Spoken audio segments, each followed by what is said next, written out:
मोदींचे एक घोषवाक्य फार छान आहे, एक पेड माँ के नाम. एक पेड माँ के नाम.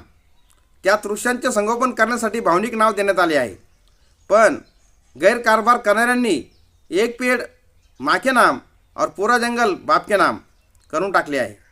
राज्यकर्त्यांनी एक भूमिका घेतली की जनता त्यात माझा काय फायदा पाहू लागते. अलीकडे तर जनता नको त्या प्रचारात भरकटत जाऊन मतदान करत आहे. तोपर्यंत फक्त विषारी हवा, युरेनियमयुक्त पाणी, युरियापासून बनवलेले नकली दूध, बनावट तेल, मिरचीची पुडी, चीज, खोया, सोया, अंडी, रसायनांनी भरलेली फळे, भाज्या, घातक जानलेवा खोकल्यांची सिरप, बनावट औषधे, रेल्वे अपघात, विमान अपघात, इंडिगो सारख्या कंपन्यांचा मनमानी कारभार, महाग पेट्रोल, डिझेल, तुटलेले खड्डे, रस्ते, डॉलरच्या तुलनेत पडलेला रुपया, विकली गेलेली सर्वच माध्यमं, बिघडलेली एकतर्फी न्यायव्यवस्था, खराब आरोग्य व्यवस्था, विविध घोटाळे, कायदा आणि सुव्यवस्थेचे धिनवडे, गुंडगिरी, भ्रष्टाचार, पडणारे पूल, महाग शिक्षण, महाग उपचार, जबरदस्त खंडणी स्वरूप कर, बांधकाम करणाऱ्या माफियांची मनमानी, खुल्ला जुगार, बेरोजगारी, उद्ध्वस्त होणारे पर्वत, नद्या, उद्ध्वस्त जंगले, उद्ध्वस्त झालेले पर्यावरण, हे आणि हेच मिळत राहणार. कारण जेव्हा लोक मतदान द्वेषावर आधारित करतात तेव्हा चांगलं प्रशासन, विकासावर काम करणारे सरकार कसे काय मिळेल. लोकांनाच आता सर्व फुकट पाहिजे आहे. तसेच मतदान करायला जाण्यापूर्वी उमेदवार काही रोकड देतो काय याकडे देखील मतदारांचे लक्ष लागलेले असते. कारण एकदा निवडून आलेला उमेदवार पुन्हा जवळपास फिरकेलच की नाही याची त्यांना शंका असते. बाकी अनेक बाबतीत सरकार नागरिकांना सांभाळत असते. सरकार जेवढे काही फुकट काही देता येईल ते देण्याचा प्रयत्न करीत असते. लोकांना फुकट, पुढाऱ्यांना सत्ता, हे समीकरण आता जवळपास निश्चित झालेले आहे. भारताच्या राजकारणात फुकट खाऊ योजनेचा जो उत्साह सध्या चालू आहे तो केवळ निवडणुकीचा भाग नाही, तर तो देश उद्ध्वस्त करण्याची सरकारी ब्लूप्रिंट आहे. तो केवळ निवडणुकीचा भाग नाही, तर तो देश उद्ध्वस्त करण्याची सरकारी ब्लूप्रिंट आहे. बिहारमध्ये मोफत वीज, मोफत भत्ता, मोफत दान, मोफत सुविधा, हा जो तमाशा होऊन गेला तो लोककल्याणाचा नव्हता, तर ती मतांची लिलावबाजी होती. नोटा बदलल्या म्हणजे आता नव्या नोटा म्हणजे मोफत योजना आणि नवीन चलन नीती आहे. जोडा मत, मोडून काढा अर्थव्यवस्था. हा देश स्वतःच्या पायावर उभा राहावा असा संघर्ष करतोय, पण प्रत्येक निवडणुकीत हीच देशाला मागे ओढणारी नवी साखळी बनते. भारताचा आर्थिक भविष्योन्मुख प्रवास जणू एखाद्या ट्रेनला कोणी ब्रेक लावून नंतर हाताने मागे ढकलत असल्यासारखा झाला आहे. या मोफत उधळपट्टीमुळे सरकारांनी आपल्या तिजोरीत एकापेक्षा एक मोठे खड्डे करून ठेवले आहेत. हे खड्डे भविष्यात भयानक पातळीवर आहे की युवा वर्गाच्या डोळ्यात आज स्वप्न नाही, केवळ एक फॉर्म आणि त्यावर फुकट काही मिळेल काय याची वाट. हा युवा भारत आहे की सरकारी अनुदानाचा ग्राहक हेच कळण्याचे झाले आहे. आपण स्वावलंबी पिढी घडवत आहोत की फुकटाकडे बघणारी भिक्षेकरी मानसिकता. जो देश रोजगार निर्माण करतो, जो देश उद्योग आणायला हवाय, तो देश फुकट योजना लावत बसलाय. जो देश उत्पादन वाढवायला हवाय, तो देश मतांसाठी खालच्या पातळीवर उतरून वोट बदल्यात लाभ देत बसलाय. ही अर्थव्यवस्था चालते कशी हाच एक प्रश्न आहे. अर्थव्यवस्था ही रक्तातून चालते. कामगारांच्या, शेतकऱ्यांच्या, करदात्यांच्या, उद्योगांच्या रक्तातून चालते. पण भारताला आता हे रक्तकारक ज्ञान विसरायला लावले जात आहे. त्याऐवजी दिलं जात आहे मोफत नावाची एक धोकादायक नशा.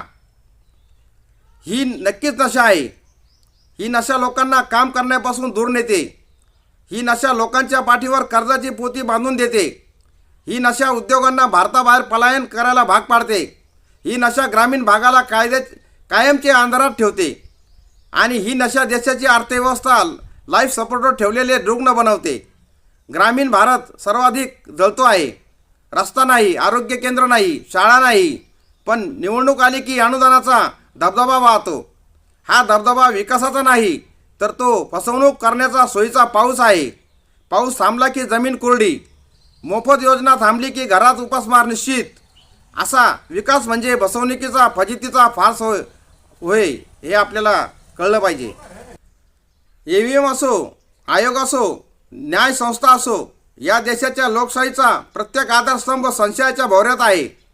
लोकशाहीच्या देवळात ठेवलेल्या विश्वासाला आता तडा जातोय. म्हणूनच फुकट खाऊ राजकारण पुढचे पाऊल उचलू शकते. विश्वास मोडला की जनता विकत घेणे सोपे होते.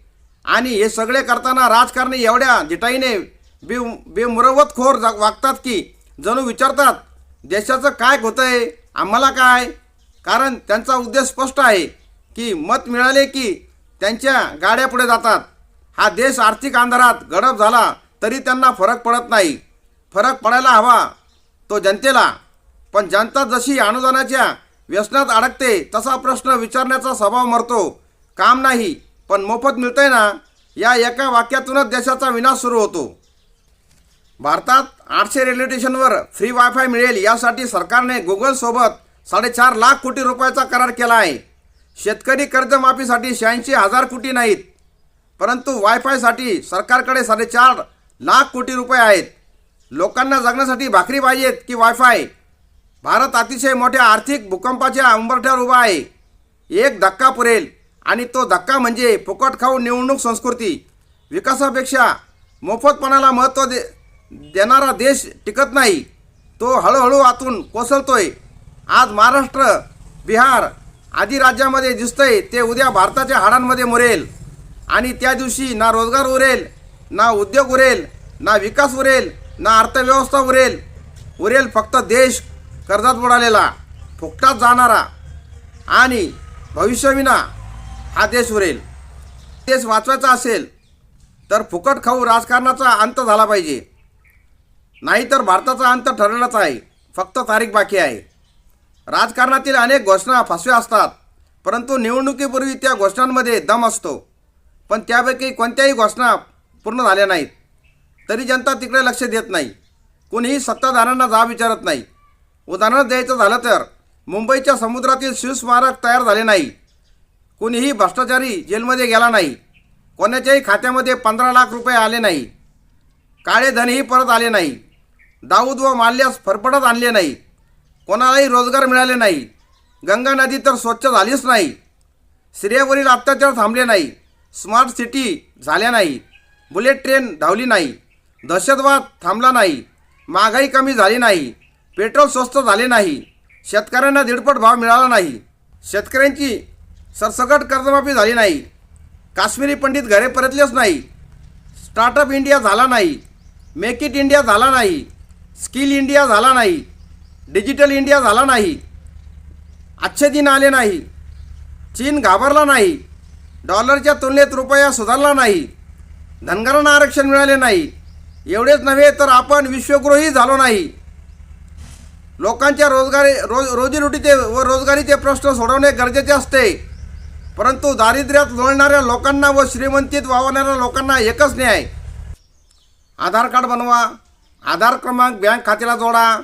आधार क्रमांक मोबाईलला लिंक करा. आधार कार्ड पॅन कार्डला लिंक करा. LPG गॅस क्रमांक आधारला लिंक करा. जुलैच्या अगोदर रिटर्न भरा. नोटा बदलून घ्या. बदललेल्या नोटांचा हिशोब द्या. गॅस सबसिडी सरेंडर करा. ATMमधून जास्त पैसे काढू नका. ATMमधून जास्त पैसे काढले तर दंड भरा. बँक खात्यात पैसे जमा करा. बँक खात्यात कमी पैसे ठेवले तर दंड भरा. बँक खात्यात जास्त पैसे ठेवले तर एवढे पैसे आणले कुठून म्हणून हिशोब द्या. बँकेत जास्त पैसे ठेवले तर टॅक्स भरा. सामानावर टॅक्स भरा. सर्व्हिसवर टॅक्स भरा. सर्व पैसे बँकेतच ठेवा. खात्यात ठेवलेल्या पैशाची जबाबदारी बँक घेणार नाही. आधार क्रमांक असेल तरच मुलांना शाळेत प्रवेश. शाळेत योगा करा, कारण योगवाला बाबा आता फॅक्टरी चालवतोय. जनतेने घरात चिनी वस्तू वापरू नका. फक्त सरकारच चिनी कंपन्यांना ठेका देऊ शकते. हा काय प्राधान्यक्रम आहे काय? तुर्तास एवढेच. भेटूया पुढच्या बातमीपत्रात. जय हिंद, जय महाराष्ट्र.